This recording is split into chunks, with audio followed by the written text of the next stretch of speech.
परिवहन मंत्री प्रताप सरनाईकांना धक्का। एसटी महामंडळाचं स्टेअरिंग अपर मुख्य सचिवांच्या हाती। सर्व निर्णयांचे अधिकार सचिवांकडेच। गृह विभागाकडून राजपत्र जारी।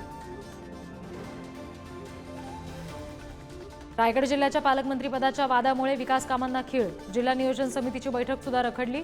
वार्षिक नियोजनासाठी कोकण विभागातून सर्वात कमी किमतीचा विकास आराखडा। संजीवराजे आणि रघुनाथराजे निंबाळकरांच्या पुणे आणि साताऱ्यातील घरांवर छापेमारी। सलग दुसऱ्या दिवशी चौकशी। आयकर विभागाच्या छापेमारीनंतर राजकारण तापलं। कोल्हापुरातील विशाळगडावरील अतिक्रमण हटवण्याचे महसूल मंत्री बावनकुळेंचे आदेश। तर महिनाभरात अतिक्रमण हटणार। जिल्हाधिकाऱ्यांचं स्पष्टीकरण। हिंदुत्ववादी संघटनांच्या मागणीनंतर कारवाई।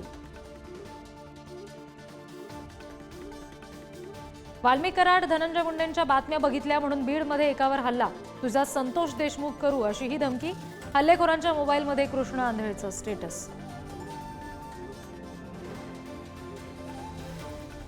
बुलढाण्यातील केस गळतीच्या चाचणीसाठी आयसीएमआरचं पथक पुन्हा शेगावात। 20 रुग्णांच्या रक्ताचे दुसऱ्यांदा घेतले नमुने। सिलेनियमचं प्रमाण वाढल्यामुळे केस गळती होत असल्याचा संशय।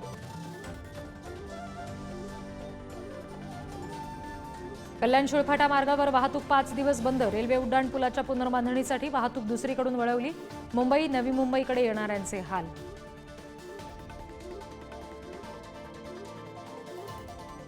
देशातील सर्वात श्रीमंत मुंबई महापालिका कर्जबाजारी होण्याच्या मार्गावर। पालिकेवर 2,32,000 कोटींच्या विकास कामांचा भार। 82,000 कोटींच्या ठेवी मोडल्याचाही विरोधकांचा आरोप।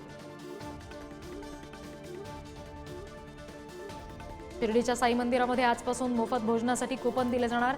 भक्तांच्या सोयीसाठी साई संस्थांचा निर्णय।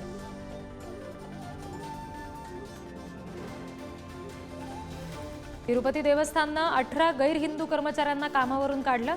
इतर विभागात बदली किंवा स्वेच्छानिवृत्तीचा पर्याय।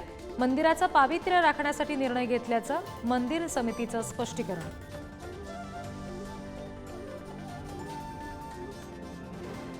नागपूरच्या व्हीसीएस स्टेडियमवर रंगणार भारत विरुद्ध इंग्लंड वनडे मॅचचा थरार।